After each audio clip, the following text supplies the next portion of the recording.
Di sebuah pagi yang cerah, tampak seorang perempuan menggunakan kursi roda sedang memberi makan kucing di taman. Halo, namaku Sandra. Aku adalah seorang disabilitas fisik yang pernah mengalami kekerasan. Saat ini, aku sudah lega dengan keadilan yang kudapatkan. Kamu tertarik dengan ceritaku?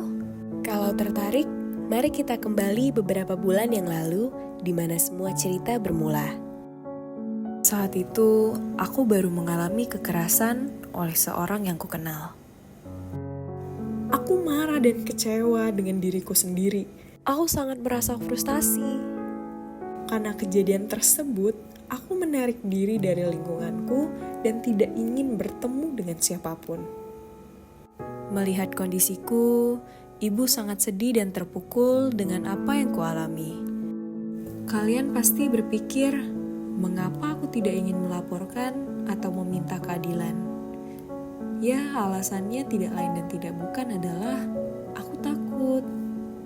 Sebagai seorang disabilitas, aku takut mendapatkan stigma buruk dari masyarakat. Aku takut karena kekerasan yang kualami, aku dicap sebagai orang yang aneh. Selain itu, aku juga takut di pengadilan tidak ada akses untuk disabilitas sepertiku. Apakah di sana bisa dibuat berjalan dengan kursi rodaku ini? Apakah para APH sudah memiliki perspektif inklusivitas? Aku dan ibuku takut dengan itu semua. Suatu hari, teman ibu yang bekerja di Sabda Yogyakarta datang menemuiku dan ibuku. Dia begitu prihatin dengan yang kualami. Dia merekomendasikan untuk pergi ke Rumah Cakap Bermartabat atau RCB, sebuah layanan pendampingan bagi penyandang disabilitas baik secara hukum maupun psikologis yang dapat kuakses. Awalnya, aku tidak yakin dan takut untuk pergi ke sana. Aku masih ketakutan. Teman ibu jelas menangkap kegelisahanku. Ia memberikanku waktu dan tidak mendorongku terus-terusan. Meski cukup waktu untuk aku berpikir, akhirnya aku menelpon layanan hotline RCB dengan didampingi ibu. Mereka sangat ramah kepadaku dan menawarkan untuk konseling kasus yang kualami saat aku sudah siap. Esok harinya, aku pergi ke RCB bersama ibu. Di sana, aku bertemu dengan Mbak Devi dan Mbak Arini yang merupakan psikolog dan konselor hukum di RCB. Mbak Arini di awal menjelaskan soal RCB kepadaku dan ibu, agar kami mengetahui informasi sebelum kami yakin untuk menceritakan kasus yang kualami. RCB adalah layanan yang dimiliki Sabda untuk menangani kasus kekerasan yang dialami oleh penyandang disabilitas perempuan dan anak. Korban disabilitas perempuan dan anak dapat mengakses layanan kami melalui hotline, datang langsung, atau berkirim surel melalui email RCB. Kami juga melakukan intervensi krisis dengan menyegerakan layanan untuk menghentikan kekerasan yang sedang berlangsung atau berisiko terjadi, terutama dalam situasi serius atau darurat untuk melindungi korban. Selain itu, yang menjadi perhatian RCB dalam memberikan layanan adalah pemenuhan khusus disabilitas. Ternyata begitu ceritanya.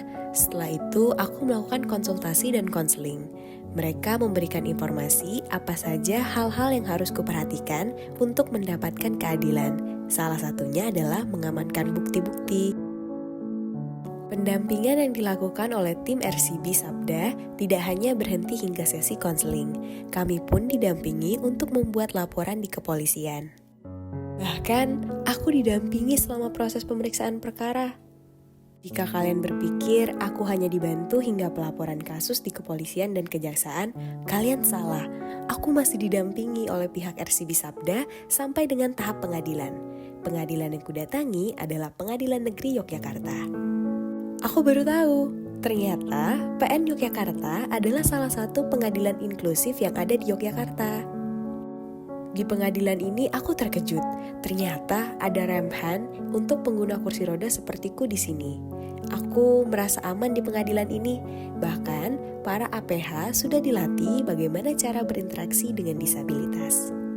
Sepanjang proses pengadilan, tim psikolog dari RCB Sabda memberikanku dukungan psikologis yang memadai. Mereka juga bekerja sama dengan advokat untuk memastikan hak hukumku terlindungi.